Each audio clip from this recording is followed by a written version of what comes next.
Yep, that's right. Welcome back to F1P1 Life. I'm your host, Sean Kilburn. And of course, we are talking about the Bahrain Grand Prix. This was the first race of the season, and what a season it's going to be. Let's get started.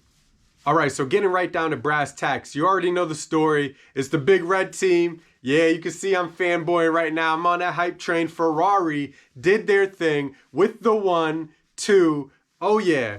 You know, to see their team really go and just grab it. Just start off the season and just, they made a show for everybody. And we're not going to lie, part of that show was with Red Bull. We could see the sparks were flying as Max Verstappen was coming down into turn 1 on Charles Leclerc. But I will have to say, as much as I want, and I still do want Carlos Sainz to do really well this season, and I think he really is, man, Charles Leclerc had some very good racecraft. The way he decided to make his moves, and you could even tell some of the announcers were just like, oh, well, I think he lost it here. And I wasn't buying it. I was like, nah, he's planning this out. And, you know, one thing, the race was obviously so intense. Everybody was just biting their nails. Even my wife was like, oh my God, I hope he holds it, da-da-da. Like, you know what I mean? And she was like, man, my heart's racing. And she's like, I looked up and then I see there's like 50 laps to go. And, you know, it's so true. And I think that was part of it. Like, he was definitely there for the long game. You could tell something happened between the past few seasons and right now. I mean, last season he did really well to kind of up his game and so forth. But if this is an indicator of how he's going to be operating, there might be a new championship waiting in the wings. That's for sure. Or a champion waiting in the wings, I should say. Yeah. So obviously I won't even skip around and wait for it.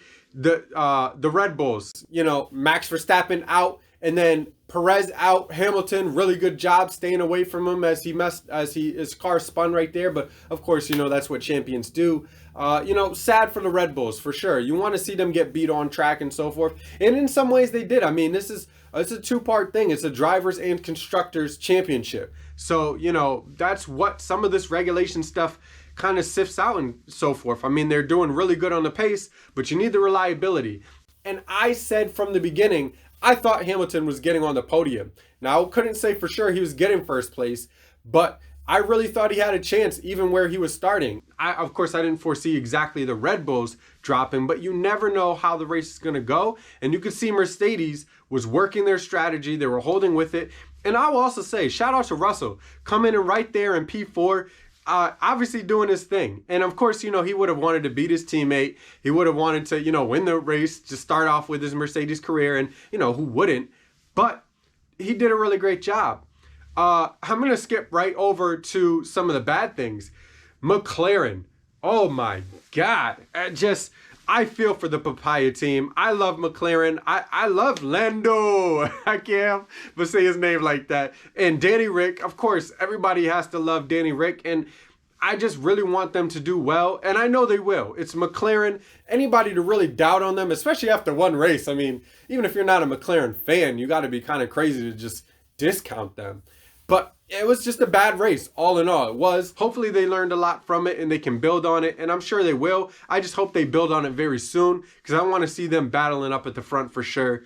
And then Aston Martin, you know, terrible that Vettel couldn't be in the race. I really hope he's doing well and is going to be back at it for next week. But, you know, it was good to see Hulkenberg back in the seat. I was really hoping he'd pull out a little more. You know, I was saying like Stroll was definitely getting beat out at first. I think he ended up doing a little better than Hulkenberg, but not by much. And I really think Aston Martin needs to step their game up this season too. Now, I need to jump right in. I'm still getting so excited. I can't even say jump right in to Haas. Yes, that's right. The American team is doing some things. Third in the Constructors' Championship. Can you believe that? Oh my God. And K-Mag, I said I was a K-Mag fan, and yeah, he proved me right. Why? Just so happy for him. And what a story like that. You're on vacation with your family. Next thing you know, you get the call, hey, do you want to come and have a second chance at your number one career in life in your love? Absolutely. Next thing you know, you're halfway across the world. You're in a car for a little bit, and bang, P5? Oh, yes. That's beautiful. That's beautiful. So very happy for the Haas team. very upset for Mick. You know, it was an unfortunate event right at the beginning. He kind of pulled it back, and I definitely think that he's going to be battling for some points very soon. Hopefully even in the next race. I would really like to see that. Mick definitely deserves those points, and I want to see him get them. Some of the other notable things here. Who is next to Mercedes at the top, at the front of the grid, towards the front? Alfa Romeo. And, you know, you could see Valtteri and Lewis next to each other. And, you know, there was some talk, of course, in the Twitter sphere and stuff. You know, it's going to be a turn one incident. You know, it's going to be a little bit of come on. You know, these guys they're pros, they're vets.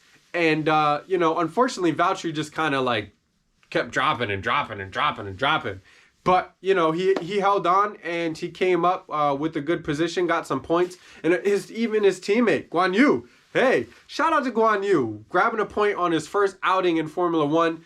And you got to love to see that. And the Alfa Romeo is a beautiful car, and it has some pace.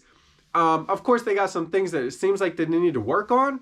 But all in all, I think that they're doing okay. For me, the Alpines were kind of quiet, other than the turn one incident. I didn't really see much of them.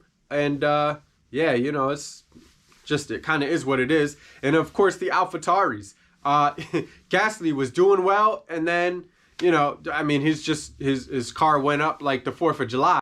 I'm thankful that he got out. Everything was all right. And Yuki, I think he actually grabbed some points, didn't he?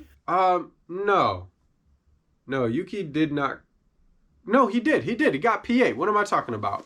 So, yeah, Yuki is doing all right. So, you know, AlphaTauri doing their thing as well. And no, I won't leave out Williams. Williams, I already said that Albon was going to be out beating Latifi, and he did.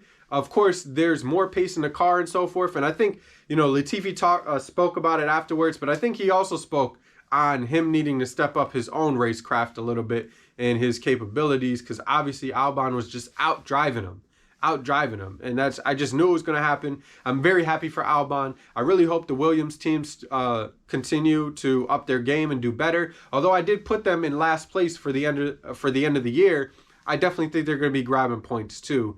And I really, you know, wish them the best. I don't want them to do bad. It's just my predictions, how I think things are going to go. So, Bahrain Grand Prix, it was just a wonderful way to start off the season. We all needed that, especially after last year, how things went, all the turmoil and stuff. It's just great to see them back out on the grid. I know you saw, hopefully you did, the little clip of Max and Lewis, you know, tapping hands when they're going to take the picture at Bahrain before the race. Of course, these guys, you know, I'm glad to see great sportsmanship, and I didn't think there was anything else but that between them. Of course, the media and everything want to just make it to the nth degree, and it was more about the FIA, even really more than the teams. I said from the beginning, I don't really fault Red Bull. Yeah, of course you're going to contest, try to get Massey to do whatever, but it was all on the FIA and the race director. And yeah, so leaving all that behind, I'm just glad to see that we're in a new spot now.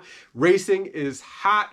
We're back at it again, and I can't wait. And of course, there's going to be so much change. Yes, the Ferraris have pace. I think they're going to continue to have pace. I think they're going to continue to do well and battle for the championship. I said whoever was at the top, Mercedes, Red Bull, or somebody else, they were going to be competing against Ferrari, and it seems like that's the case. Now, what I will say is there's going to be a lot of development. There's going to be a lot of people keep continuing to push. So this grid and this racing is just going to change up a bit, and it's going to be interesting. And it looks like the cars are more capable of racing with each other. So it's going to be, I just can't wait. I'm sure all of you can't wait either. I appreciate you checking out the channel. Be sure to hit that subscribe button down below. Catch more videos like this and all the other content I put out. I actually just did a video recently on what the names of all the cars are for the 2022 season. So, you know, something a little different too. I'm going to try to throw out videos here and there like that. Not just educational, but, you know, on different topics and different things like that. So hit the like button as well. Again, hit that subscribe button. And with that said, I'll see you all next week. You already know, F1P1 Life. I'm SK, and I'm out.